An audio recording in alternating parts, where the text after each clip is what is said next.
vocês por chegarem até esse momento. Afinal de contas, nós sabemos que não foi fácil, né? Não apenas pela graduação em si, pelos estudos, pelas avaliações, mas pelo contexto externo a tudo isso que nós estamos vivendo. Mas, de qualquer forma, parabéns a vocês pela persistência, pelo fato de terem conseguido chegar aqui. Espero que nós tenhamos... Boa noite, Alana. Que nós tenhamos aprendido, de fato, o que é esse curso de letras nos 2 semestres posteriores, principalmente porque acredito que muitos de vocês estão num processo... Boa noite, Fernanda. Num processo contínuo de descobertas, né, de desconstruir aquela visão do senso comum do que é esse curso, tendo principalmente como base a ideia de que nós estamos aí mergulhando em um aparato teórico, em um aparato acadêmico, e que é ele que vai dar sustentação às nossas discussões. Especificamente falando sobre a área de linguística, né, que é onde eu atuo, é importante a gente frisar que, nesse momento, vocês estão bem no meio do caminho daquilo que, inclusive, o próprio texto que eu recomendei a vocês denomina de núcleo duro da linguística, né? É aquela parte que, de fato, responde pela chamada gramática da língua. Mas algumas questões a gente vai conversando ao longo da disciplina. Para quem não me conhece, né, porque eu vejo aqui que realmente nós temos alunos que são novos para mim, pelo menos, em virtude da união das 2 turmas que tínhamos, não é? Então, para quem não me conhece, eu me chamo Daniel Loureiro, eu sou professor de vocês da disciplina de Morfossintaxe 1, tá? E aí, ao longo dessa minha trajetória acadêmica, eu tenho percorrido alguns campos da ciência linguística dos mais diversificados possíveis. E aí eu acho que aqueles que já entendem a trajetória que o curso nos permite, já sabe, por exemplo, que o campo da literatura e da linguística é muito amplo, né? Esses campos, na verdade, são muito amplos. E no caso da linguística, por exemplo, que é a área com a qual eu me identifico, eu já tenho aí me desenvolvido estudando algumas coisas relacionadas à sintaxe, à semântica, à pragmática, à linguística textual, à análise do discurso e outras coisas mais, né? Mas, assim, quando eu falo desse trabalho, eu falo especificamente de trabalhos de conclusão, que vem desde a graduação até o mestrado e agora nas pesquisas do doutorado. Então, é só para que vocês realmente vejam que esse passo que vocês estão dando no 5º semestre reforça a ideia de que a nossa área é muito grande, né? De que ela tem realmente um campo de atuação muito vasto e muito rico para nós que somos apaixonados pelas questões da língua, né? E é claro que, quando eu falo língua, tenho aí uma perspectiva de língua que pode não ser a mesma de vocês, né? Mas que certamente está bem distante daquilo que é considerado língua pelo senso comum, né? Da ideia de gramática, normativa e afins. Então, assim, bem-vindos ao 5º semestre. A nossa disciplina é de Morfossintaxe 1 e nesse elemento, nessa palavra, cabem 2 elementos, né? A morfologia e a sintaxe.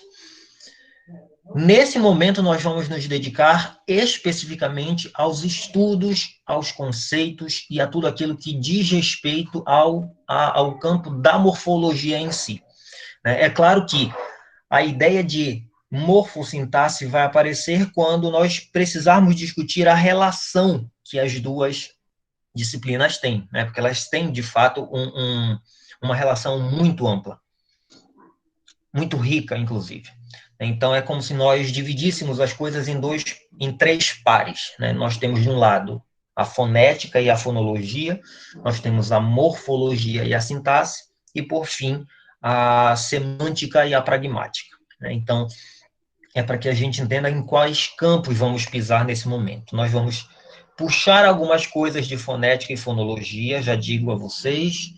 Então, não percam jamais de vista tudo aquilo que já foi estudado por vocês, inicialmente com a minha amiga Tereza e posteriormente com meu amigo Elton. E também, ao falarmos de morfologia, vamos já começar a dar um pé para vocês lá na sintaxe, né? E que, infelizmente, muitas vezes é considerada a grande vilã do curso de letras, né? Só perde para latim, né? Só que latim vocês não têm efetivamente como disciplina. Ela está diluída, a língua latina está ali diluída na disciplina de História e Diversidade, né? Para quem foi meu aluno sabe que nós conversamos um pouquinho sobre isso e já deu o suficiente para dar um nó. Imagina ter uma disciplina só para isso. Então, hoje é a nossa primeira aula, né? Efetivamente, na semana retrasada nós não tivemos encontro em virtude do evento de acolhimento de vocês, e na semana passada, por causa do carnaval, entre aspas. Então, efetivamente, essa é a nossa primeira aula, né? Então, eu vou repassar a vocês algumas informações referentes ao caminhar da disciplina, né? Principalmente ler com vocês a ementa, discutir aquilo que é de mais importante, apresentar a vocês aquilo que é de mais importante, e também, obviamente, já começar a pegar no pé com relação às leituras da disciplina, né? Só que pegar no pé nas leituras eu vou fazer isso depois, porque eu preciso de uma conversa mais específica e mais madura e acadêmica com vocês, tá certo? Então, eu vou apresentar a vocês a nossa ementa, nosso plano de ensino, melhor dizendo. Esse plano de ensino é o que vai nortear os nossos trabalhos durante esse semestre.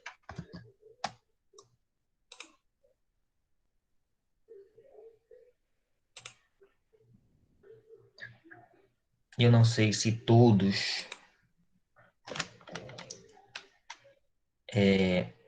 pararam para ler esse plano de ensino, mas se não o fizeram, vamos fazer agora. Até mesmo porque nós precisamos conhecer o terreno onde vamos pisar. Todos estão vendo aí? Aquele momento em que todo mundo fica, quem vai falar?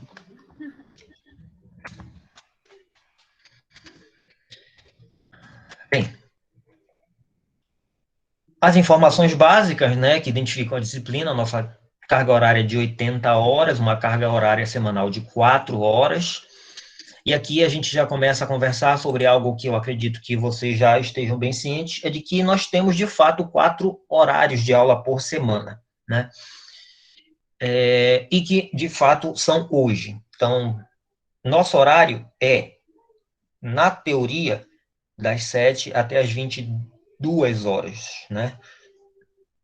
Na prática, isso não necessariamente precisará acontecer, né? Existem alguns momentos em que será possível que nós tenhamos aula até um período mais alargado do que 8h30, que eu acho que é o horário que vocês têm atualmente de finalizar de aulas. Mas eu entendo que a produtividade não é tanta, passando 4 horas, nem sala de aula de fato é, imagina, na frente do computador. Principalmente para mim, que estou aqui na vitrine.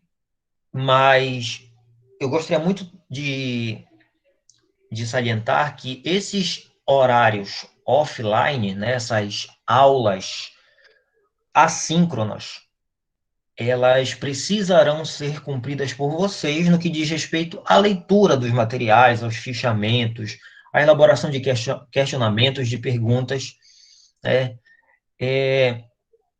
Aqui vai um ponto que eu acho que é importante a gente já salientar, é o de que vocês estão no 5º semestre, né? Então, assim, lá no 3º, no 4º, até antes de chegar aqui, vocês tinham uma visão do que era o curso, né? E, inclusive, nós, professores, até porque a gente sabe que, nesse momento, vocês estão em que ponto do curso? Vocês estão no terceiro ano do curso. Então, vocês não são mais calouros, vocês não estão iniciando. Então, exige-se de vocês uma maturidade maior, uma dedicação, uma responsabilidade maior do que se exigia anteriormente. Então, nesse sentido, eu quero destacar a vocês que é importante, é imprescindível, na realidade, que vocês leiam os materiais que foram indicados lá na plataforma para vocês. Até porque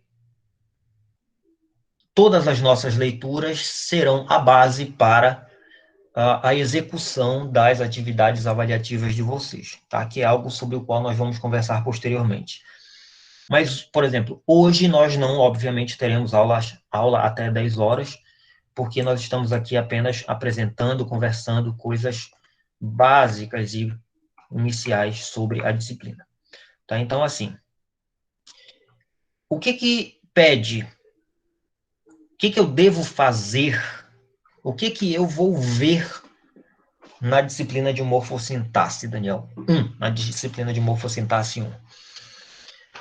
A ementa pede o estudo crítico da classificação das palavras. E aí a gente vai saber o seguinte: todo e qualquer cientista, e vocês finalizarão esse curso sabendo de algumas questões relacionadas ao fato de que a linguística é uma ciência. Toda ciência tem objetos, métodos, conceitos que são, de alguma forma, pilares para sustentar a teoria. Então, por exemplo, quando você, ao ser um estudante de línguas, e eu não falo de língua portuguesa, eu falo de qualquer língua que vocês imaginarem, inclusive a de língua inglesa, que é outra língua para a qual vocês estarão aptos a ministrar aula ao final do curso. O que é uma palavra? Né? Quando você responde à definição do que é uma palavra, você precisa se amparar em alguns critérios. Quando você diz assim, o substantivo é a palavra que designa seres e coisas em geral. O verbo é a palavra que indica ação, estado, fenômeno na natureza. Para e pensa numa coisa. Qual é o critério que está sendo utilizado para indicar esses conceitos? E muitas vezes, os critérios se misturam e criam, inclusive, inconsistências teóricas.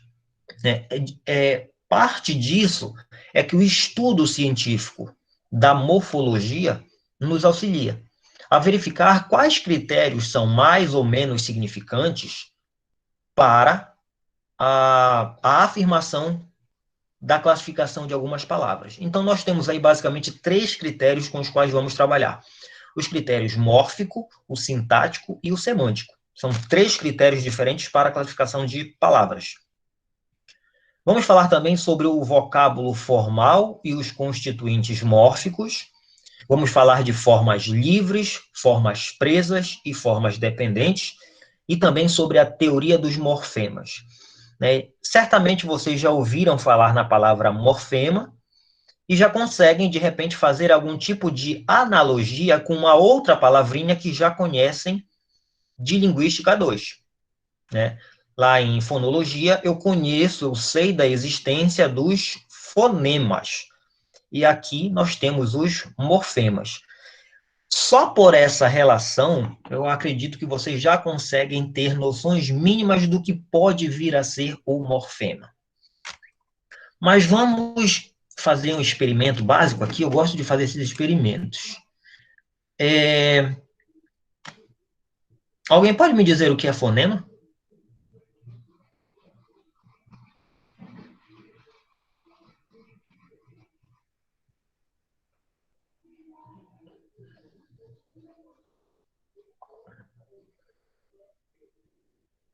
Olha, se não for na livre e espontânea vontade, eu começo a indicar.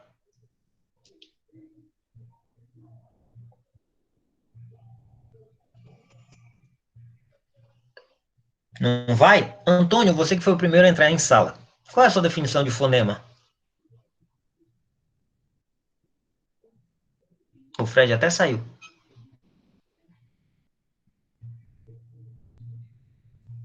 Professor é uma unidade, a palavra, uma unidade mínima. Unidade mínima o quê? Está relacionado como o próprio nome diz, né, o fonema, a uma unidade fonética, que pode ser reduzida da palavra.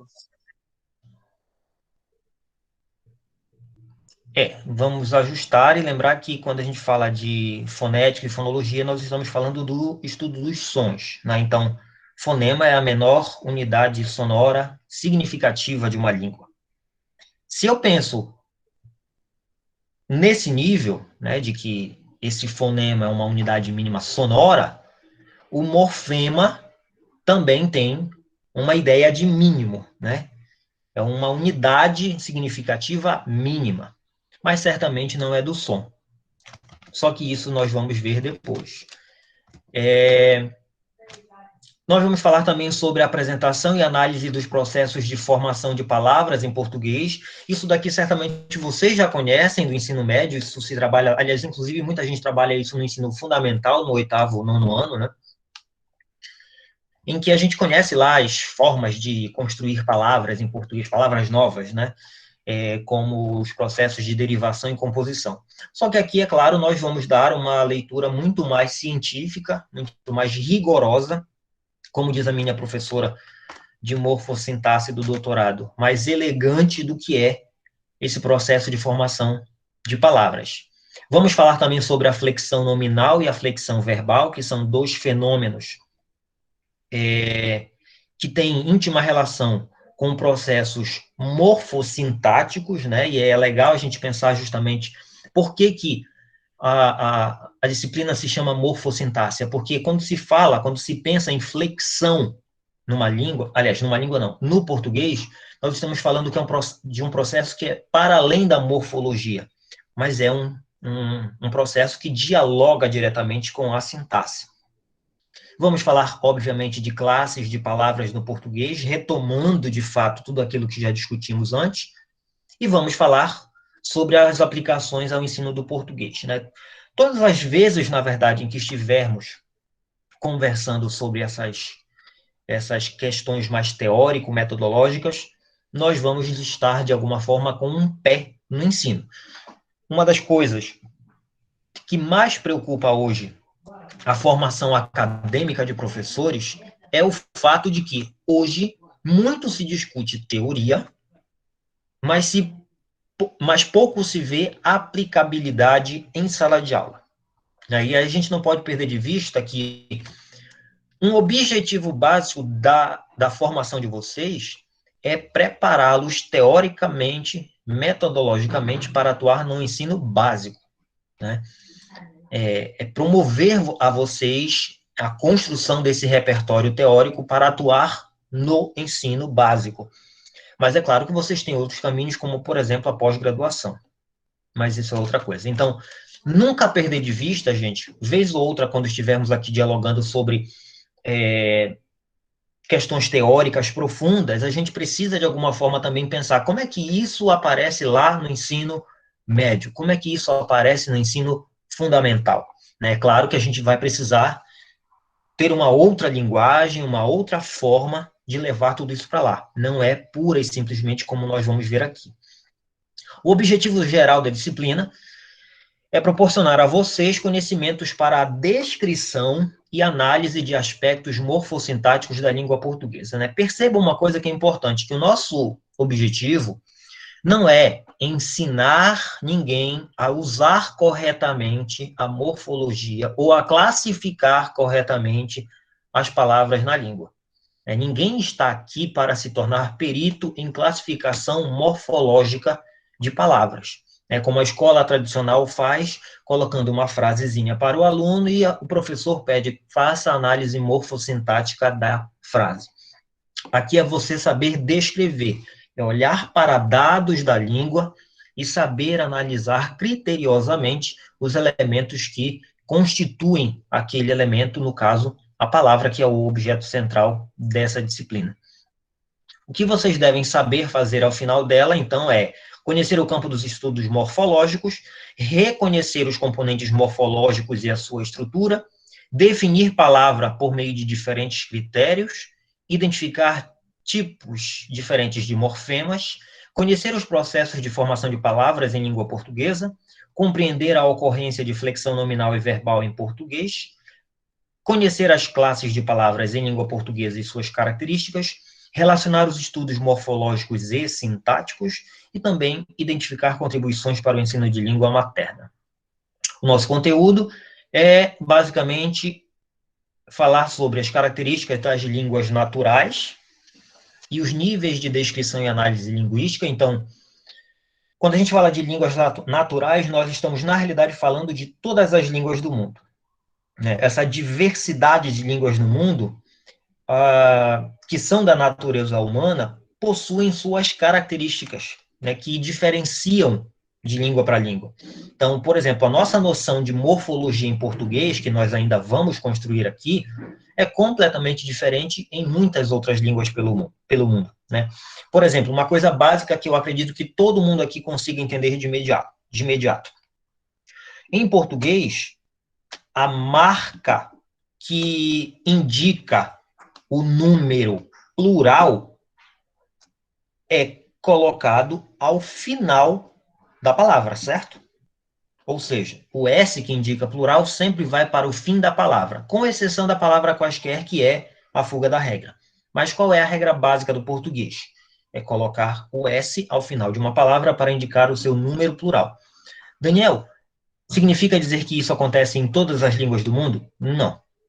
Por exemplo, em algumas línguas, você tem outras palavras para indicar essa ideia de plural. Então, vejam como há uma diferença entre o português usar um morfema, uma pequena forma na palavra, de usar uma outra palavra, um lexema para marcar essa pluralidade. Então, a gente já percebe que essas características variam de língua para língua.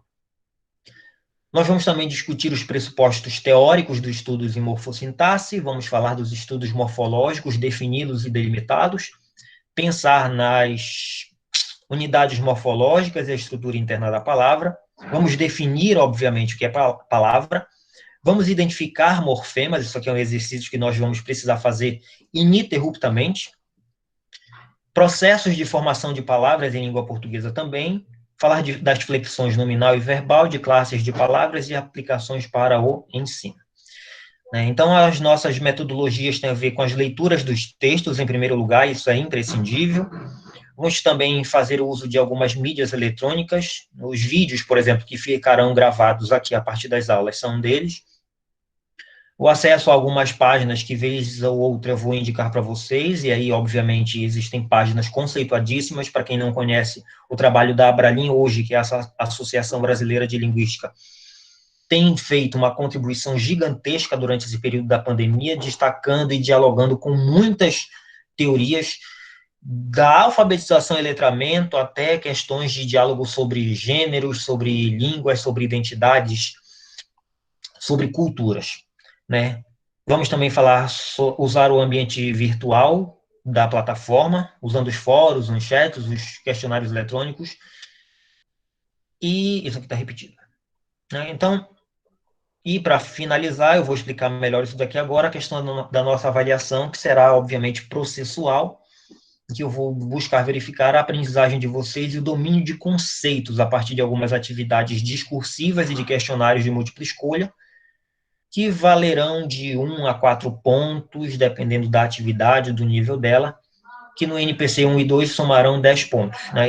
E a avaliação substitutiva, que eu espero que nós não precisemos fazer, que será realizada a partir de 2 atividades que somadas totalizarão 10 pontos. E ao final, gente, aqui está a nossa bibliografia. Estão as nossas bibliografias, a básica e a complementar.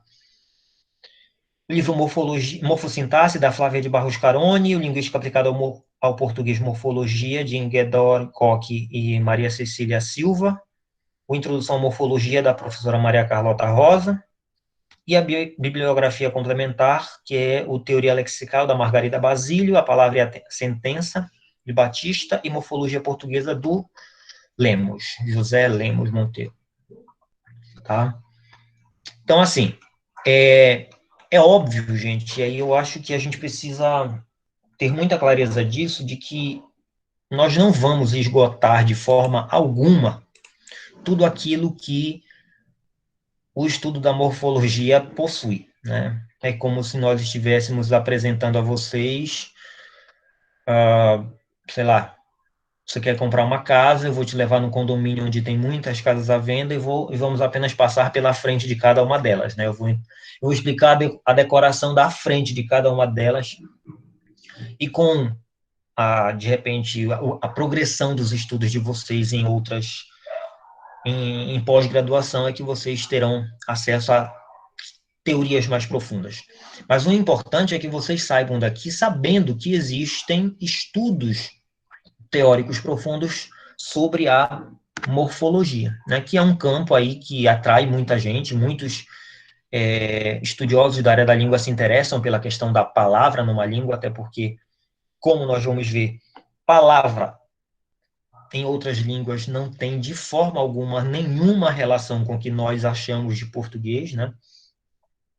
Então, é curioso compreender que essa noção de palavra é imprescindível para entender o que é, de fato, uma língua pelo mundo, tá certo? Alguma dúvida até agora, gente? Todo mundo calado, todo mundo sumido. Não, professor, deu para entender. Ok. A Alana é a porta-voz, ela que vai me responder sempre quando não houver dúvidas. Quando eu souber, né? Não, quando eu não tiver dúvida, assim, eu vou perguntar sempre, tem alguma dúvida? E tu vem logo dizendo, não. Então, gente, é o seguinte, sobre o processo avaliativo, eu acho que é uma coisa muito importante que nós devemos conversar. Nós, no curso de letras, eu não sei se isso é uma política da instituição, mas no curso de letras, nós temos semanas de atividades, tá? O que significa isso? Que um bloco de disciplinas vai aplicar atividades numa semana e outro bloco em outra semana.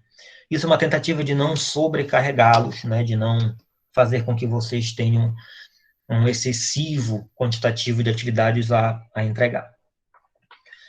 E nós temos, pelo calendário que foi lançado, nós temos que ter atividade esta semana, né?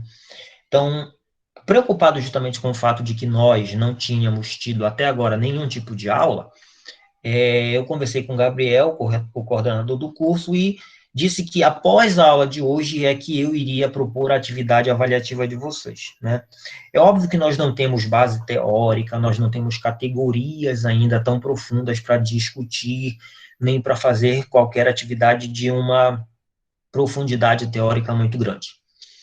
Provavelmente eu devo pedir a vocês, e isso eu vou fazer após o fim da nossa aula, eu vou publicar lá na plataforma para vocês, uma atividade avaliativa para cumprir o nosso cronograma, né? Mas certamente eu vou pedir para que vocês façam alguma coisa relacionada ao texto que eu pedi para que vocês lessem hoje, né? Para a aula de hoje, aliás, não pedir para que lessem hoje, mas para a aula de hoje.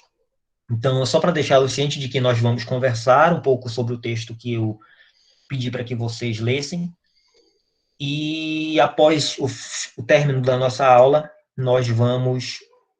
eu vou disponibilizar para vocês a atividade que ficará na plataforma, certo? Então, assim, gente,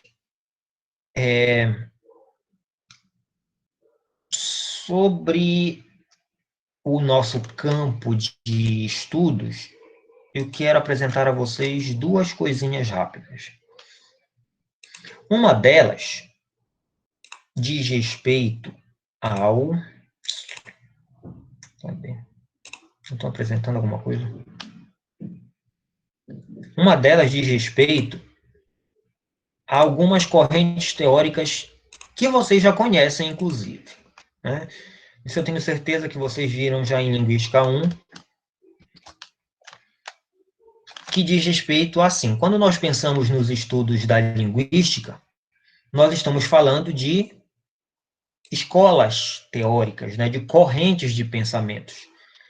E nunca esqueçam, nunca percam de vista a ideia de que, quando se fala da linguística, nós estamos falando de... Deixa eu mudar isso aqui. Abriu todo ou está só na apresentação?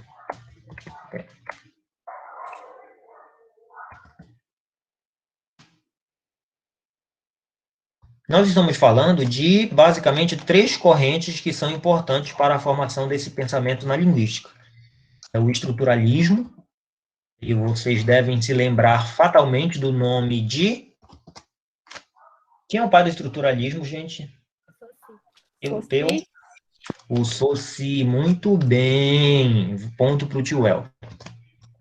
Esse estruturalismo europeu, né, do Saussure, foi o grande pontapé para os estudos sobre língua. Claro, uma abordagem formalista, centrada na relação entre sons e palavras, mas foi o pontapé que nós tivemos.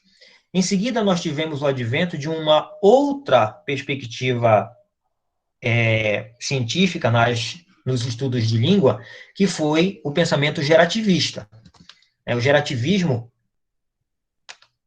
que tem como pai... Quem é o pai do gerativismo? Chomsky. Isso, gostei da estratégia do Fred. O Fred colocou Noam, o Noam Chomsky, exatamente. É o tiozinho lá que até hoje está vivo, lá está fazendo guerra política nos Estados Unidos, e é um dos maiores pensadores que nós temos sobre língua até hoje, né? Fundador de uma das teorias até hoje mais difundidas, que é a teoria gerativo-transformacional, né? Então, é um estudo que dialoga com a morfologia, mas principalmente com a sintaxe, porque ele atribui à sintaxe um papel central na constituição das línguas humanas, né? Já que é a partir de frases e não de sons nem de palavras que nós nos comunicamos. E, por fim, nós temos as teorias funcionalistas, né? Que tem como um dos grandes fundadores o Halliday, que pensa o fato de que não dá para nós pensarmos meramente em estruturas se não for fora de uma função, né? Então, o grande embate que nós temos aqui é um estruturalismo e gerativismo que pensam a forma, por isso essas duas escolas são, em geral, tratadas como formalismo, e, em contrapartida, um funcionalismo, que é uma tendência, uma corrente de pensamento na linguística que observa o uso prático, o uso real dessas estruturas linguísticas que foram pensadas e estudadas pelo estruturalismo e gerativismo, ou seja, o formalismo. Sempre pensem na ideia de que nós não estamos falando aqui necessariamente de correntes ou de escolas antagônicas, tá? Formalismo e funcionalismo não necessariamente se opõem, mas pensam, atribuem à língua diferentes olhares, olham para a língua sob lentes diferentes. Então, boa parte do que nós vamos ver aqui, gente, está centrado justamente nessa perspectiva formalista, tá? Ou seja, que abarca o estruturalismo e o gerativismo. O funcionalismo tem uma outra característica, tá? Tem uma outra abordagem que é alguma que vai ficar de fora dessa disciplina em virtude da massiva quantidade de estudos que já foram produzidos e que nós não daríamos conta. Até porque as grandes escolas, os grandes estudos sobre morfologia centralizam-se no aspecto formalista. Nós poderemos dialogar com alguns textos, e isso a gente vai fazer, de fato, que olhe para a morfologia com base no funcionalismo, mas nós não vamos estudar o funcionalismo de fato. Isso fica mais para a sintaxe, né? A sintaxe tem uma veia funcionalista muito mais forte. tá? Então, só para relembrar isso, né? Vocês já conhecem essas perspectivas teóricas. Então, nós estamos aqui para olhar uma outra noção. Que noção é essa? É esta que eu vou apresentar para vocês agora. Uma outra abordagem, uma outra forma de enxergar a língua é pensando justamente naquela que eu já falei para vocês, na centralidade da sintaxe. Então, percebam que há um modelo de gramática, e é algo que nós vamos discutir daqui a pouco, que desmembra, né, os componentes linguísticos em 4. O léxico, que permite a nós e aos nossos cérebros constituírem frases, e essas frases que ganham produção sonora por meio da fonologia da língua, ao mesmo tempo em que ganham teor de sentido, o que cabe à semântica. Então, percebam que nós estamos, de fato, bem aqui, ó. O nosso lugar de estudo agora é esse léxico, é esse conjunto de elementos que permitem a nós o uso, a formação, a construção de palavras na língua. A sintaxe é um outro nível, um nível muito mais complexo, que nós veremos posteriormente. Mas nós vamos aqui iniciar uma conversa que dialoga diretamente com o léxico, ou seja, com um conjunto de palavras e de elementos que formam as palavras em uma dada língua. No nosso caso, especificamente, é o português. Lembrem, vocês podem fazer esses estudos para outras quaisquer línguas que queiram. É possível estudar, é óbvio que se estuda isso em outras línguas, mas no nosso caso, de fato, a centralidade é num modelo de gramática que pensa a morfologia, a formação de palavras na língua, tá? Então, assim, como vocês já devem ter percebido, falar de morfologia significa, de forma automática, falar de alguma maneira também de gramática. E a primeira coisa que eu quero saber de vocês, e aí eu vou puxar cada um de vocês, é saber o seguinte: qual é o conceito que vocês têm de gramática? Detalhe, eu não estou perguntando para um aluno de terceiro semestre, eu estou perguntando para um aluno de quinto semestre. Qual é o conceito que vocês têm de gramática? Até mesmo para ouvir vocês, eu vou fazer o chamado aqui, então é o jeito. Rayana, qual é o seu conceito de gramática? Meu conceito de gramática é que ela é um conjunto, né, de regras que vão reger toda uma língua, qualquer língua, né? Então, na gramática a gente encontra todas essas peculiaridades que vão colocar, vamos dizer assim, a língua em ordem, né? Que vão caracterizar uma língua. Muito bem. Alana? Assim, lembrando algumas aulas antigas da professora Tereza, ela apresentou para a gente mais de um tipo de gramática. Então, além do que a Rai falou, que é um conjunto de regras, mas há várias perspectivas de interpretar uma gramática. Pode ser aquela gramática tradicional que é ensinada nas escolas, como forma prescritiva, e também pode ser uma gramática numa visão linguista, de forma descritiva. Então, eu sei que existem mais de um tipo de gramática, mas, como a Rayana falou, é um conjunto de regras. Isso é o que eu lembro agora, no momento. Isso. E assim, é muito legal que você tenha lembrado isso, porque, de fato, a palavra gramática, por si só, é uma palavra extremamente polissêmica, né? Principalmente quando nós falamos em determinados lugares, quando citamos a palavra gramática, inclusive, isso se acentua, né? Quando você fala, por exemplo, numa sala de aula de educação básica, a palavra gramática automaticamente lembra algumas coisas, principalmente análise sintática, né?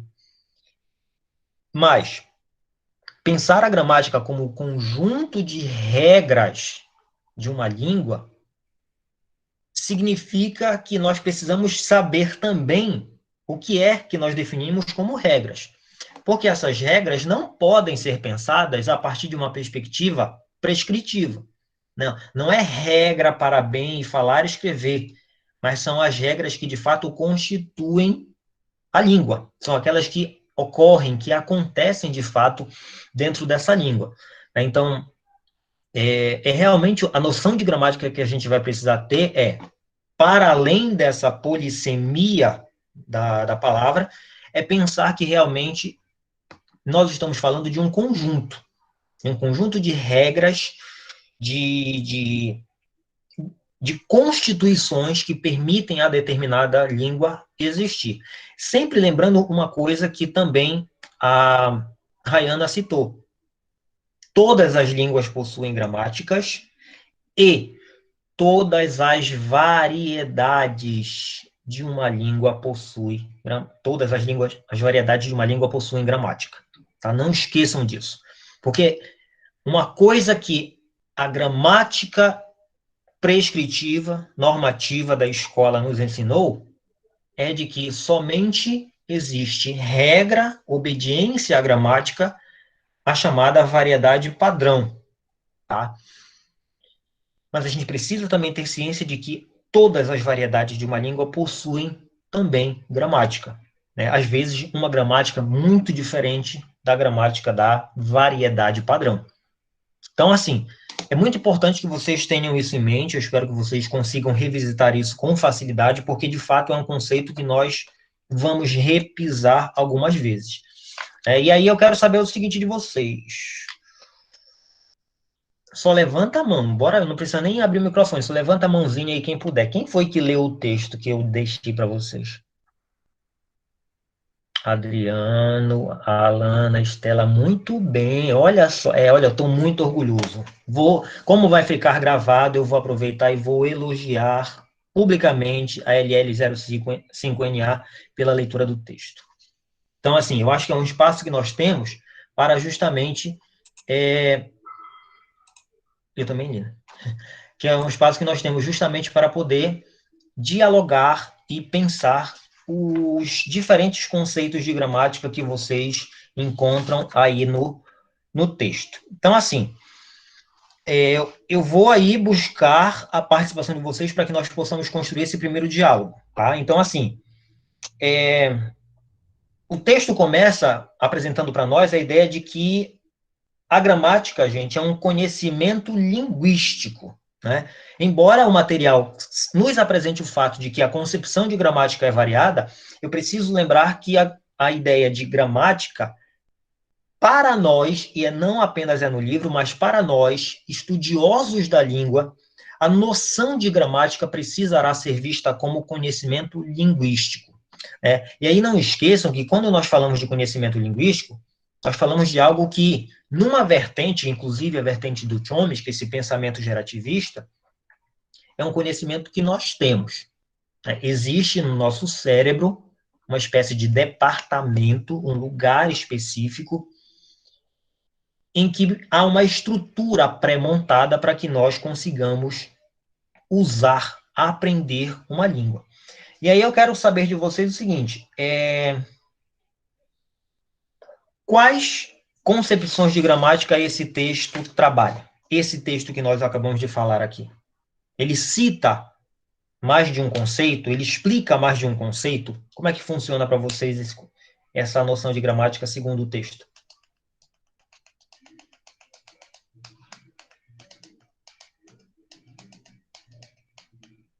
Vou ter que ir na dedocracia? Então, pela minha ordem, eu tenho aqui... Professor? Diga. Eu li o texto todo, eu não consegui compreender completamente, mas eu acho que eu entendi mais do que não. Entendi. Sim. E eu percebi que realmente fala bastante sobre gramática e aborda de várias formas, né? Então, fala o básico que a gente já conhece, né? Sobre a gramática normativa.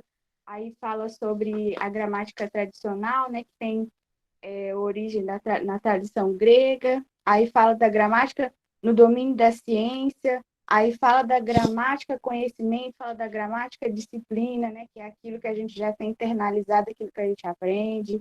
Então, eu vi que falou bastante. A gente precisa, retomando aquilo que a própria Alana já disse, né? Esse caráter múltiplo da noção de gramática precisa realmente ser compreendido, porque ele pode nos levar a alguns enganos algumas vezes, né? Por exemplo, o texto afirma que há uma concepção de gramática que é normativa ou prescritiva segundo a escola. E essa gramática, de fato, é aquela que domina o senso comum. É nessa noção de falar e escrever corretamente que a escola centralizou a sua atenção. Só que a nossa ideia é de que essa gramática vai muito além, porque ela diz respeito à noção de funcionamento, é aquilo que o Fred aqui colocou no bate-papo. Né? Nós temos aí tanto uma concepção de natureza formal, né, e ela existe de fato, a gente não pode jamais deixar de olhar para os dados da forma dessa língua, mas é preciso pensar na ideia de que existe uma noção que é funcional. Agora, é muito interessante nós pensarmos o seguinte, que nessa relação entre formal, do formalismo, e funcional, do funcionalismo, o texto, os autores, inclusive pelo seu campo de estudos, deixam claro que a perspectiva que eles defendem ao longo do livro, que nós não vamos trabalhar com ele todo, tá? Mas eu, inclusive, recomendo, é este texto bem aqui, ó. Não sei se vai aparecer na ordem direta, mas é Manual de Linguística, tá? Ele fala especificamente de fonologia, de morfologia e de sintaxe.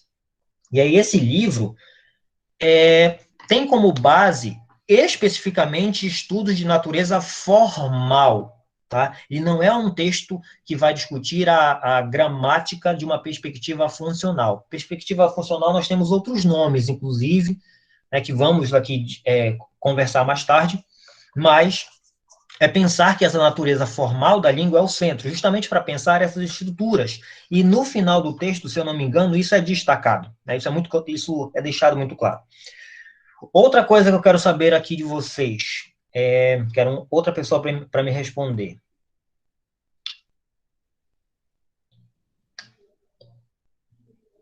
Quais são esses níveis que a gramática possui segundo o texto? Quais são os níveis de estudo possíveis? Aqueles níveis que ele chama de núcleo duro, compete entre a morfologia, a sintaxe e a fonologia? Exatamente. O núcleo duro da gramática ou da linguística diz respeito a justamente essa parte, né, que é conhecida como núcleo duro. E aí a grande questão é por que essa parte é chamada de núcleo duro da linguística? É justamente porque essa é uma parte da língua que não é tão, deixe claro, que não é tão suscetível a mudanças quanto quando comparada ao discurso, né? Ao sentido, à enunciação. Né? Porque quando nós falamos de linguística, e aí eu acho que a gente precisa olhar para um outro elemento que eu tenho aqui para vocês, é que quando se fala em... Acho que apareceu errado para vocês. Tenho quase certeza. Quando nós falamos em... tá errado. Quando nós falamos em gramática, quando nós falamos em núcleo duro da linguística, nós estamos falando especificamente de um grupo de campos disciplinares. Só que esse grupo não é sozinho. Nós temos aí outros olhares que permitem a nós pensar, por exemplo, que existe uma microlinguística, onde estão fonética, morfologia e sintaxe. Vocês estão vendo isso aí? Sim. Temos aqui a microlinguística, a interface entre linguística e semântica, né? Porque, assim, tem uma coisa que a gente precisa destacar, e, inclusive, é um conflito acadêmico pesado, confesso a vocês.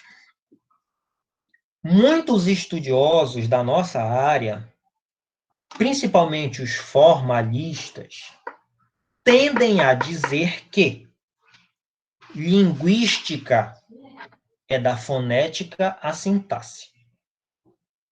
O que está fora dessa estrutura já não é mais linguística para esse povo. Mas nós temos uma interface dessa estrutura da língua com efeitos de sentido, que é algo estudado pela semântica. Vocês também devem lembrar que há um determinado momento nos estudos linguísticos em que há uma ruptura severa com os estudos unicamente da estrutura. E aí nós passaríamos a pensar na pragmática. Os estudos que pensam a língua em uso, na prática. Daí nascem os primeiros pressupostos, os primeiros postulados sobre o funcionalismo. Mas olhando para essas gradações, a gente observa que há diferentes grandes campos possíveis para o estudo dessa língua. E aí vejam que no entorno dessa linguística estrutural, muitos pensam que há uma série de outras disciplinas nas bordas dessa estrutura meio atômica, né? Nós teríamos aí a sociolinguística, a psicolinguística, a pragmática, a análise da conversação, a linguística textual, a lexicologia, a linguística forense, a análise do discurso, a análise da interação verbal, nós teríamos a semiótica, inclusive. Enfim, são campos completamente distintos dentro dessa estrutura gigantesca que é a linguística. E a nossa grande questão, nosso grande embate até hoje ainda é, por exemplo, defender que a análise do discurso, para muitos, é linguística. Muitos estudiosos, quem é lá do núcleo duro, quem é da sintaxe, da morfologia pesada, diz que a análise do discurso não é linguística. Mas aí eu fico pensando, embora eu saiba que hoje é possível fazer estudo da análise do discurso sem necessariamente pensar unicamente a palavra, mas tudo aquilo que nós conhecemos como discurso, como comunicação, como interação, basicamente advém da palavra, né?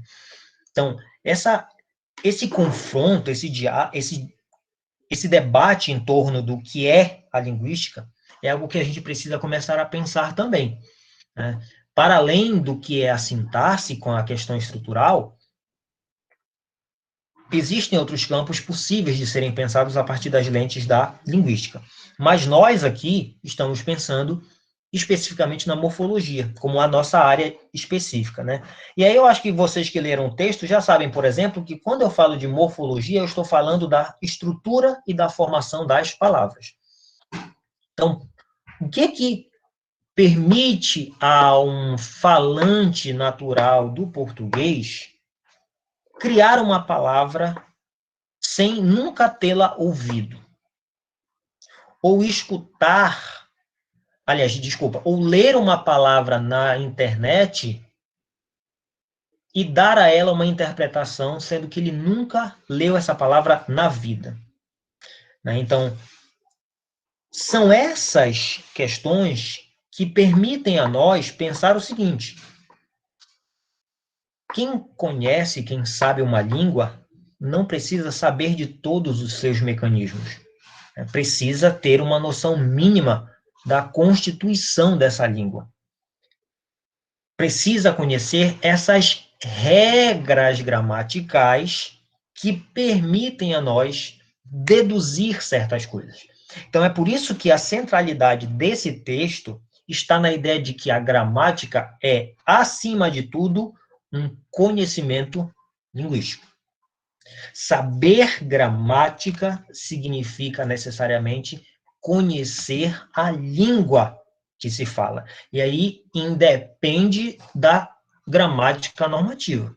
Não é porque o fulano não diz nós fomos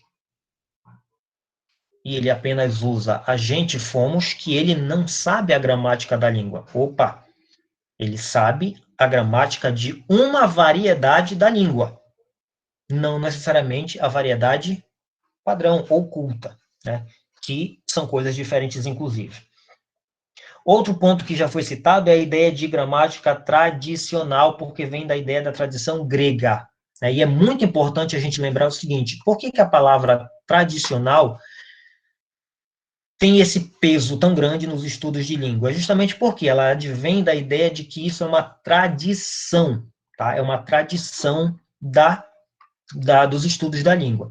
E aí, eu quero ler um trecho com vocês do nosso material. Cadê? Um trecho do nosso material que apresenta isso de forma muito clara, que é uma citação feita a partir do texto da professora Maria Helena de Moura Neves, que, para quem não conhece, nunca ouviu falar, é um dos maiores, se não o maior nome dos estudos funcionalistas no Brasil. E ela é estudiosa da gramática desde a antiguidade grega. E ela afirma para nós o seguinte nesse texto que vocês têm aí, ó. A gramática tradicional constitui uma exposição de fatos que tem sido examinada sempre como obra acabada, sem consideração para o que tenha representado o esforço do pensamento. Citá-la apenas como dogmática, normativa, especulativa, não científica, significa não compreender o processo de sua instituição. E aí eu paro aqui para fazer uma reflexão com vocês. Lá em História e Diversidade da Língua Portuguesa, eu lembro bem que conversei com os meus alunos, acredito que vocês que não foram também, que a consolidação de uma língua não é apenas um efeito linguístico. Ela também é algo que tem efeitos políticos. Ela tem efeitos ideológicos. Então, quando a gente pensa, por exemplo, que esse modelo de língua que vem sendo defendido ao longo da tradição escolar como modelo, como certo, tem razões não linguísticas, mas sim políticas, sociais. Por quê? Lá na Antiguidade Clássica, na Grécia, se escolheu um modelo para descrever. Se descreveu essa língua e, a partir daí, se passou a pensar em usá-la como um modelo para bem falar e bem escrever. A tradição grega não prescreveu um modelo de língua. Usaram a descrição que foi feita da língua grega para, entre aspas, obrigar a sociedade a falar bem, a escrever bem, conforme a língua dos seus soberanos, né? E aí vem justamente a discussão social que pesa sobre a língua. E nesse aspecto, a gente percebe que, acima de tudo, houve uma situação histórica e cultural que condicionou o surgimento da atividade gramatical entre os gregos.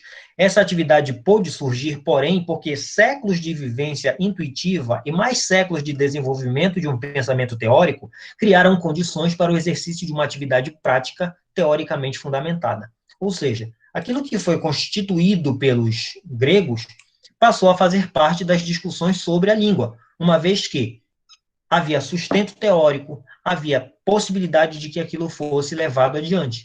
Então, houve um certo reconhecimento na maneira de conduzir, nessa maneira de pensar a língua a partir da descrição feita pelos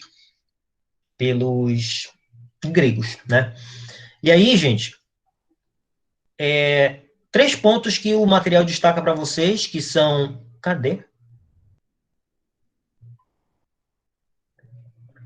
A questão do conhecimento gramatical dividido em 3 diferentes níveis, né? O nível fonológico, como já discutimos, que é aquele que permite a vocês diferenciar traços sonoros distintivos em uma língua, né? Então, eu sei, por exemplo, que faca e vaca não são a mesma coisa, em virtude de um traço que diz respeito àquilo que nós chamamos de sonoridade. Um é mais sonoro, o outro é menos sonoro. Então, a diferença entre o F e o V é justamente esse traço, o que permite a nós, intuitivamente, saber que não dá para nós dizermos, eu achei essa frase interessante, ele cortou a faca com a vaca. E aí a gente percebe por que esse o fonema é uma é a menor unidade significativa sonora de uma língua? É porque a troca desses dois fonemas representa uma mudança radical na interpretação desta frase. Então, do ponto de vista da fonética e da fonologia, a concentração no estudo dos sons é aquele que se debruça sobre fenômenos como o modo e o ponto de articulação e de características de base articulatória ou acústica. E aqui, por exemplo, nós temos dois caminhos possíveis no campo da fonética e da fonologia.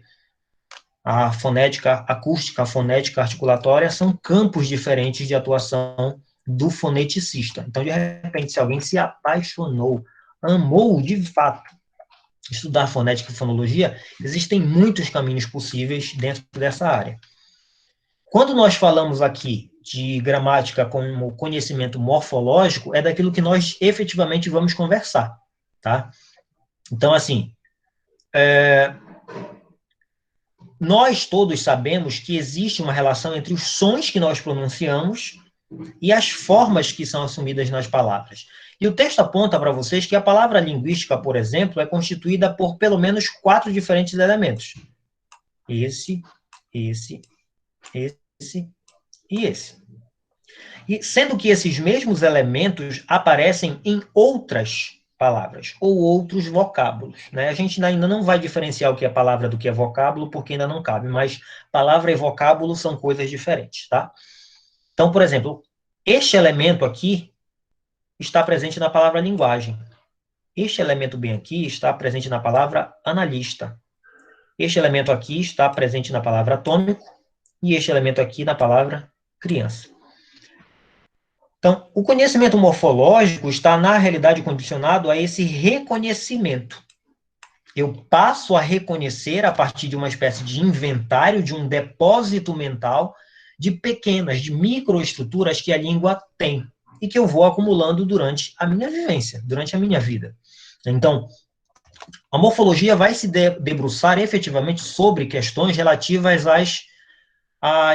aos padrões que uma língua apresenta para a constituição de palavras. Tem 2 conceitos aqui que eu recomendo a vocês pensar. O que seria essa transparência linguística? O primeiro deles diz respeito ao fato de que as fronteiras da morfologia são visíveis para os falantes. Então, eu sei, por exemplo, quando uma palavra marca o seu plural do seu singular. Eu sei quando uma palavra marca um feminino de quando ela marca um masculino. Eu sei quando ela marca um grau comum, né, um grau normal, de um grau diminutivo, por exemplo. Então, a morfologia é muito transparente no sentido de que os dados sempre estão muito aos nossos olhos. É muito mais transparente nesse sentido. E tem outro conceito que é o de, cadê bem aqui? Produtividade morfológica. Então, não sei se vocês lembram, mas lá na plataforma eu coloquei algumas palavrinhas que são interessantes para nós pensarmos esse conceito de morfologia. Então, quando você olha, por exemplo, deixa eu abrir a página aqui. Quando a gente pensa em uma palavra como... Cadê?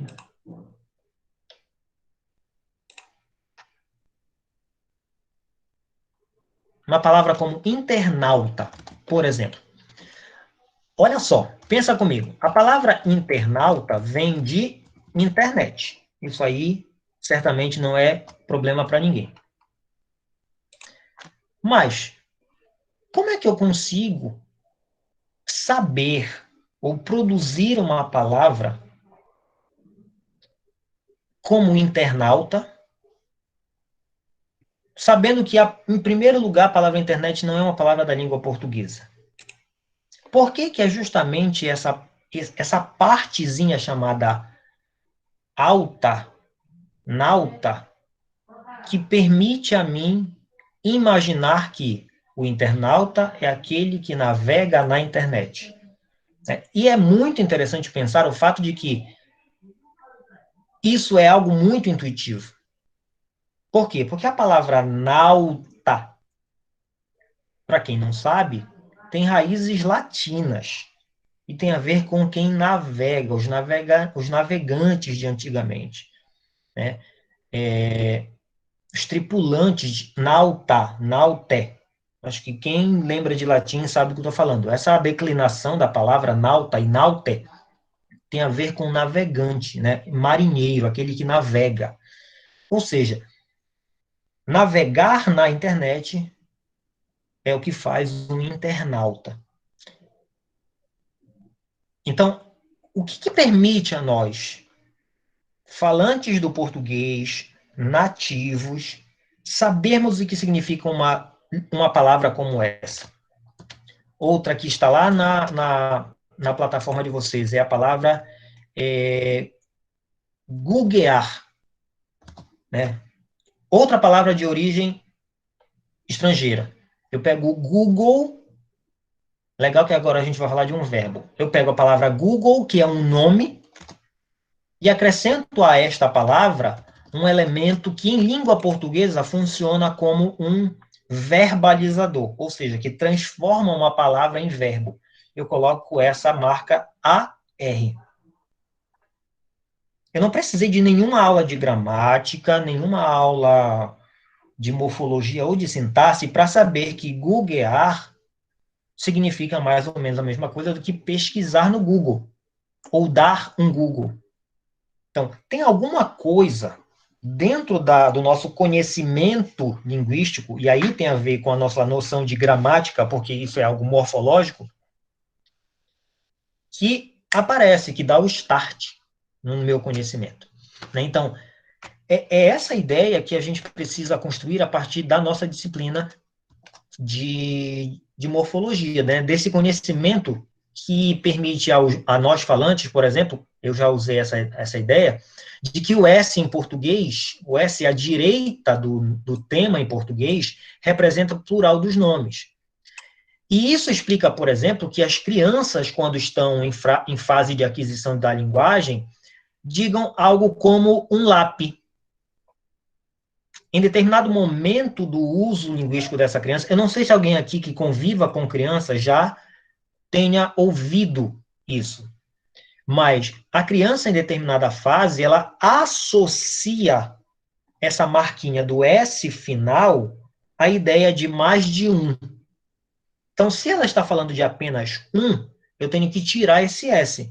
Então, eu digo um lápis. Em oposição a 2, 3, 4, 5, 6 infinitos lápis. Né? A mesma coisa acontece com a palavra pir. E eu achei essa aqui, eu nunca tinha ouvido essa, mas é muito possível que aconteça. Né? Vou te alcançar um pir porque a xícara está quente. Esse pir seria, na realidade, a forma singular da palavra pires. Né? E é legal porque eu sei que não adianta colocar o S, não dá para colocar Pierce. Eu preciso desse ES, porque a palavra, o tema da palavra, termina em uma consoante R. Né? Então, horror, horrores, terror, terrores, amor, amores. Quer dizer, intuitivamente, o falante consegue produzir esses esquemas, essas regras, como já foi dito, essas regras que pertencem ao domínio da língua. Né? E tudo isso é aquilo que o Chomsky, de alguma forma, associa como língua I, que é esse conjunto de estruturas que pertencem a uma língua já internalizada, com um conjunto de motivações externas, que é a chamada língua E. E aí vocês devem lembrar claramente que quando eu penso no domínio cognitivo de uma língua, em oposição àquilo que é construído externamente, eu tenho dois nomes diferentes. Para Saussure, eu tenho aí a diferença entre o que, gente? Me lembra? É a primeira grande dicotomia saussuriana.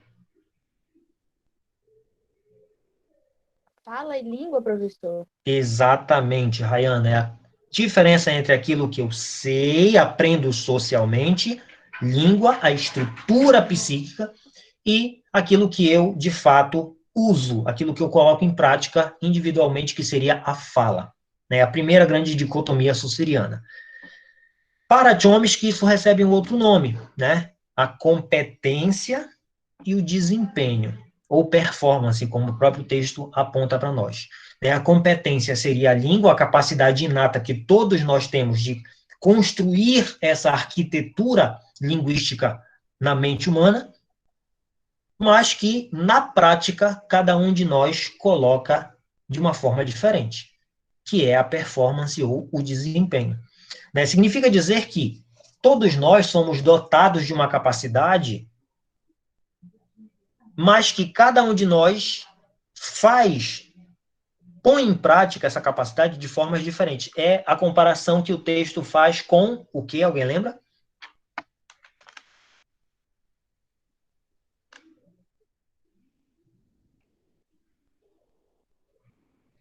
Alguém lembra da associação que o texto faz?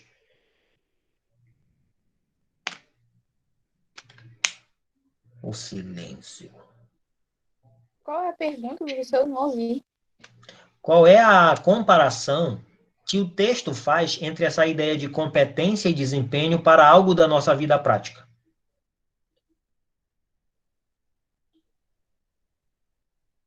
É algo que todo mundo tem a capacidade, mas que cada um de nós apresenta essa capacidade de um jeito diferente. Tem um exemplo específico. O Saussure, lá no curso de Linguística Geral, para quem não lembra, explica isso a partir de um jogo de xadrez. Mas aqui, o livro apresenta isso a partir de uma comparação com a nossa motricidade, com o nosso movimento. Todos nós, em condições normais, como o texto apresenta, somos dotados da capacidade de andar. Todos nós somos dotados da capacidade de movimentação. Isso é a língua, isso é a competência. No entanto, todos nós andamos da mesma forma? Não, isso é muito claro. Cada um tem um andar diferente, cada um realiza essa capacidade de uma forma diferente. Ou seja, o modo de andar seria, segundo o texto, o equivalente à fala ou à performance nos dizeres do Chomsky. Então, nesses termos, a gente percebe que o conhecimento gramatical é, de fato, interno, porque eu tenho estruturas muito particulares, mentais, cognitivas, que me oferecem um repertório possível, mas eu também tenho interferências externas. Eu vou aprendendo essas coisas. Por exemplo, a criança, quando chega a associar que esse S é marcador de plural, isso é algo externo. Porque ela vai aprender que naquela língua, essa relação entre S presente e S ausente vai marcar plural. Mas na estrutura mental dela, existe um espaço reservado para compreender essa noção de pluralidade e de singularidade. Porque a natureza em si, o mundo concreto, o mundo real, nos apresenta essa diversidade, essas diferentes possibilidades da ideia de número. Então, para finalizar, a gente tem a questão da sintaxe, que é o carro-chefe aí dos pensamentos, dos postulados da teoria do Chomsky, em que a gente pensa exatamente o fato de que todas as línguas do mundo possuem esse inventário de palavras. Esse inventário de palavras não é suficiente para produzir uma língua.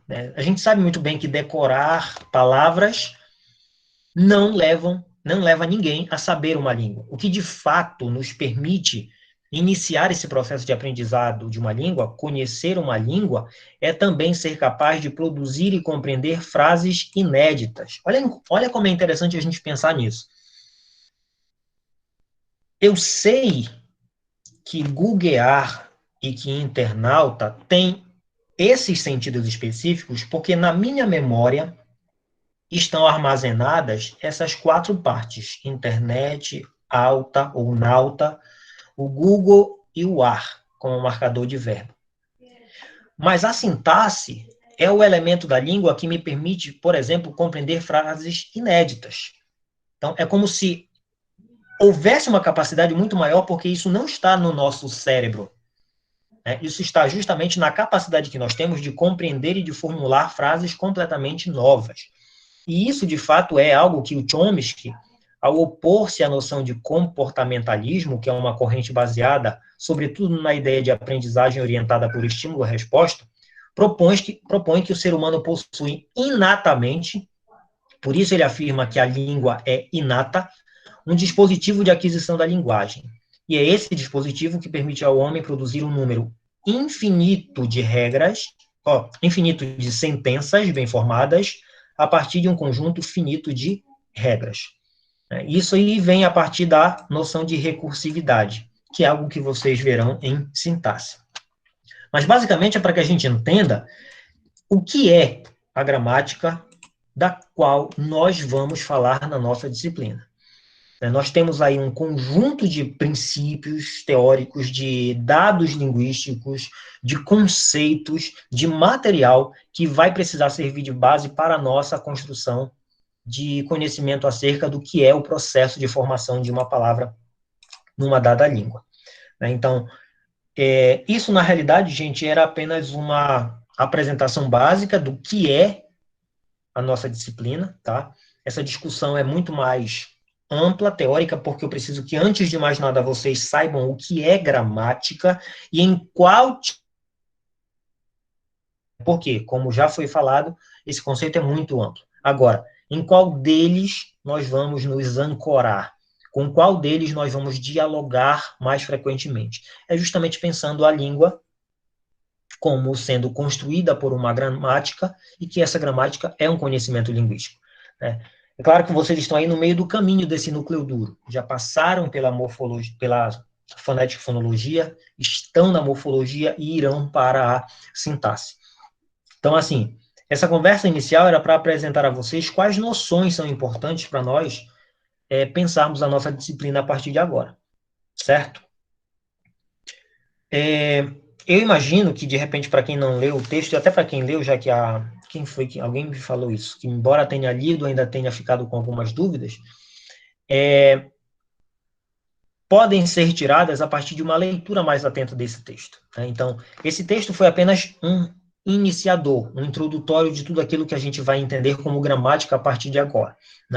Nas próximas aulas, nós vamos dissecar alguns textos. Eu quero que vocês, de fato, leiam esses textos. Por que eu preciso disso, gente? Porque vai ser fundamental que vocês, principalmente, tragam as suas dúvidas. O espaço da aula sempre estará aberto para as perguntas. Talvez vocês ainda fiquem um pouco acanhados, porque eram de turmas distintas, e aí não se conhecem muito bem. Então, a gente ainda vai fazer uma dinâmica ao vivo, mas, enfim, outro momento a gente pensa nisso. Mas eu queria, na verdade, saber quais são, na verdade, as dúvidas que vocês tiveram acerca da leitura do texto. Porque a partir da semana que vem, o que a gente vai fazer? A gente vai discutir os textos com material, tá? Eu vou apresentar o texto para vocês, ponto a ponto mais específico. É claro que eu não vou apresentar todo, mas os pontos essenciais para que vocês consigam constituir uma teoria. Nunca esqueçam de que vocês estão na academia, no nível superior. Então, a construção dessa base teórica é infinitamente importante. E é isso que me preocupa, que vocês enxerguem que há uma necessidade de pensar a construção desse saber teórico. Alguma coisa que queiram perguntar, que tenham dúvidas?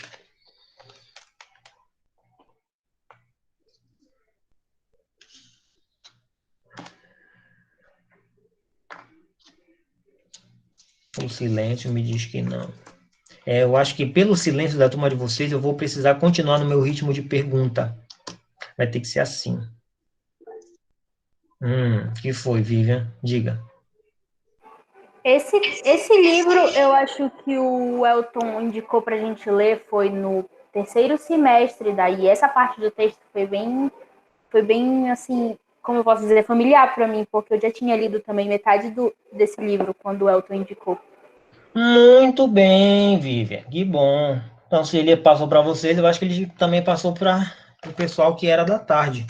Porque tem um capítulo, O capítulo 1 é sobre fonologia especificamente. Esse livro é muito bom, gente. Porque eu até procurando no livro, porque Eu tenho um manual de linguística que o Elton indicou, só que é do Martelota, não era esse. Ah, tá, é outro livro maravilhoso. Aliás, eu acho que eu sou fã de todos os manuais de linguística que existem por aí, né? Tem esse, tem do Martelota, tem do Marcos Maia, que também é muito bom. Acho que a gente vai trabalhar com o do Marcos Maia, inclusive. Vamos. Então, talvez eu acho que com isso a discussão seja mais leve nesse sentido da compreensão do que seja efetivamente o conceito de gramática com o qual vamos trabalhar. Então, hoje, o nosso primeiro encontro era, de fato, mais calmo, no sentido de não termos tanto conteúdo, tanta discussão mais profunda, mas na semana que vem a gente já tem um aprofundamento maior no que diz respeito à densidade teórica da disciplina, tá? E assim, gente, a atividade que eu vou propor para vocês, obviamente, não será algo de nada profundo, tá? Vai ser com base nesse texto aqui, em que eu só quero que vocês compreendam algumas categorias básicas do que seja, sei lá, gramática, fonética, fonologia, morfologia e sintaxe. É só, na realidade, para preencher esse momento de avaliação para vocês, né? Mas, assim, o que eu quero que vocês entendam é que o nosso ritmo não necessariamente será o mesmo dessa atividade, nem o da aula de hoje, né? Porque nós estamos aqui meramente numa introdução. Mas eu vou sempre fazer questão de lembrar a vocês que vocês já estão no 5º semestre, que vocês têm já vai, Fred, que vocês têm uma trajetória não nova no curso de letras e que, fatalmente, eu vou cobrar de vocês no nível em que vocês estão. Por que eu estou dizendo isso? Vou abrir meu coração para vocês agora.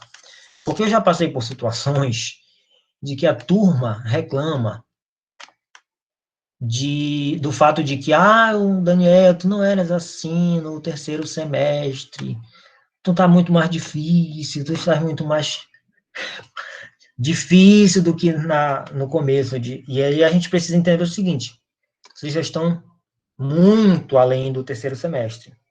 Então, o nível de cobrança de vocês no 5º sobe, né, em relação ao que era o 3º. E vai subir quando vocês chegarem ao 6º, ao 7º e assim por diante. Então, entendam que subir esse degrauzinho no semestre significa dizer também que é preciso subir o nível, né? Então, por exemplo, não dá para a gente pensar em vocês, no semestre que vem, cursarem sintaxe sem ter passado em morfologia, né? Inclusive, em algumas instituições é obrigatório.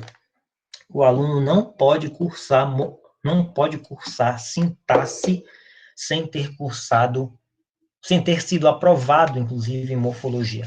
É como se você não pudesse entrar na disciplina de Linguística 2 sem ter sido aprovado em Linguística 1, porque é a base da coisa, né? É o diálogo incessante. Então, só quero que vocês entendam que eu vou levar em consideração todas as particularidades de pandemia, de ensino remoto, que é um caos que a gente sabe, mas a gente também não pode perder de vista a formação acadêmica que está em jogo, que é o que mais me preocupa nesse momento, né? É conseguir ser flexível, mas não tornar a coisa num nível extremamente baixo em virtude disso, tá? Fred, diga. Era sobre, porque geralmente a gente está perguntando para quase todos os professores com relação àquilo que eu até te perguntei no WhatsApp sobre a frequência online. Aí eu queria saber se tu vai ser preciso na tua disciplina ou não. Porque todo dia quando a gente entra, corre ausente. Por exemplo, eu tento colocar, até perguntei esses dias para a Vivian como era que fazia, porque eu tento fazer a mini e não dá. Todo dia aparece que eu tô ausente nas disciplinas. Aí eu gostaria de ver isso. Pois é, olha só. Esse negócio da frequência que apareceu no sistema não foi nos informado concretamente o que é para ser feito, né? Então, assim, eu tenho sérios problemas com relação a isso, porque eu entendo que nem todo mundo consegue estar aqui online, né? Então, assim, se de repente o Gabriel me disser que eu preciso colocar essa frequência todo dia, eu vou fazer isso. Mas eu preciso dar um jeito também de não tornar isso algo penalizador. Porque, assim, eu sei que todo mundo precisa ler o material, que todo mundo precisa assistir às aulas. Mas nem todo mundo consegue, por exemplo, estar aqui online. Eu não tenho um aparelho, ou a internet realmente não deixa. Mas, assim, a priori, Fred, eu não vou cobrar essa frequência online, tá? Eu estou com medo, inclusive, desse quantitativo significar isso, mas, enfim. Eu não vou cobrar essa frequência online. Eu não vou reprovar ninguém em virtude dessa questão da frequência online. Mas eu vou precisar conversar com o Gabriel para saber o porquê desses ausentes estarem aparecendo. Porque, por exemplo, se tu levares ausente na minha disciplina, não fui eu que coloquei, porque eu não estou nem mexendo naquilo, porque de fato eu não sei nem mexer ainda ali. Então eu vou precisar ainda conversar com o Gabriel para saber como é que está funcionando isso, porque eu acho bem estranho, né? Sabendo das condições de conexão, de internet, de chuva agora, tudo está num problema sério com relação a essa questão de frequência. Tá certo? Se a tua pergunta básica é, tu vais reprovar para quem? Se tu vais reprovar quem faltou? Não tem nem como fazer isso. Eu sou perverso para alguns, mas não sou desumano. Diga, Rayana. A professora Ana Silene, ela até conversou com a gente sobre essa questão da frequência e ela disse que era opcional para os professores e que ela mesma ia até tirar essa opçãozinha lá do Moodle, né? E que não era nem referente à nossa presença nas aulas ao vivo, mas sim ao nosso acesso ao Moodle, o que é até meio estranho, né? Porque já fica registrado lá quando a gente entra, né? E quando a gente pergunta o professor Gabriel no grupo do WhatsApp, ele sempre diz que vai falar com a gente depois, mas para a gente não se preocupar com isso. Eu acho assim, gente, tem algum problema no sistema, sabe? Nessa questão do sistema. O sistema deve estar trabalhando errado no que diz respeito à marcação dessas presenças. Mas certamente nós, professores, desconsideramos isso, sabe? Teve uma conversa no grupo do curso, eu não falei porque, enfim, eu não suporto mais grupo na minha vida, mas eu li os professores dizendo assim, não tem cabimento, é um problema isso, né? Nem todo mundo tem acesso, essas coisas, enfim. Se for necessário, a gente vai ter que fazer, mas eu acho difícil isso significar que vocês ficaram reprovados por isso. Gente, infelizmente tem gente que não aparece em uma aula online e passa por nota. Por que quem vem vai ficar reprovado por causa de uma marcação de ausente no sistema? Eu acho difícil.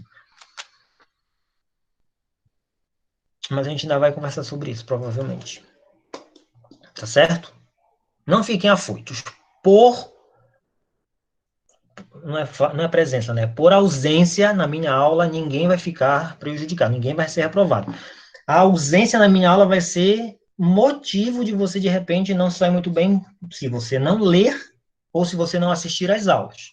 Isso aí realmente é um problema. Mas estar aqui online não é obrigatório. Eu recomendo, pelo menos, que vocês assistam às aulas gravadas. Inclusive, já avisar para vocês que todas as nossas aulas, como vocês estão vendo, serão gravadas e vão ficar disponíveis lá na plataforma. Tá? Eu vou criar um link para vocês, eu hospedo todas as minhas aulas no YouTube, mas elas não ficam abertas. E de lá vocês clicam e seguem direto para a aula gravada. Então, todo mundo que não estiver aqui, que não tiver tempo ou algum problema, vai ter acesso de qualquer forma às nossas aulas. É o que mais me interessa, que vocês leiam materiais e que assistam às aulas, on ou offline. Certo? Ok. Então, gente, era isso, tá? Alguém mais? Era só isso, então, tá? Nossa conversa, não foi nem aula, foi a nossa conversa inicial, né, para destacar o que é a nossa disciplina, quais são os pontos fundamentais e relembrar esse conceito de gramática tão importante para o nosso estudo da estrutura e da formação de palavras. Se ninguém mais tem nada a dizer, eu desejo a todos vocês uma boa noite, que durmam bem, que se cuidem, cuidado com a pandemia, e na segunda-feira a gente se encontra. Eu vou já disponibilizar a atividade que eu disse para vocês e também o material da nossa segunda aula. Se vocês já viram, a nossa pasta já está disponível lá no Moodle, né?